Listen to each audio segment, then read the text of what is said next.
దొంగలు రుచిపోతున్నారు. ఇటీవల కాలంలో వీరి ఆఘాతాలు మితిమీరిపోతున్నాయి. తాజాగా ఆదిలాబాద్ జిల్లా కేంద్రంలోని ఓ మహిళ మెడలో నుంచి చైన్ను దొంగిలించుకుని పారిపోయిన ఘటన కలకలం రేపింది. కలెక్టర్ చౌసాలో స్కూటీపై వెళుతున్న మహిళ మెడలో నుంచి బంగారు గొలుసు లాక్కు వెళ్లారు గుర్తు తెలియని దుండగులు. ఇక హెల్మెట్ ధరించి స్కూటీపై ఫాలో చేస్తూ వచ్చిన చైన్ స్నాచర్ మహిళను తోసేసి చైన్ లాక్కెళ్లిపోయాడు.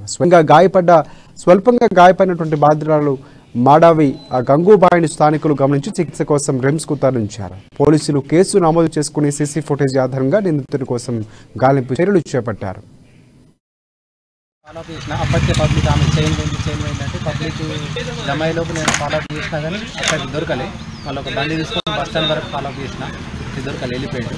మళ్ళీ రిటర్న్ వచ్చేసి రిమ్స్ హాస్పిటల్లో అడ్మిట్ చేసిన, రిమ్స్ హాస్పిటల్ తీసుకెళ్ళి మళ్ళీ తీసుకొచ్చాను.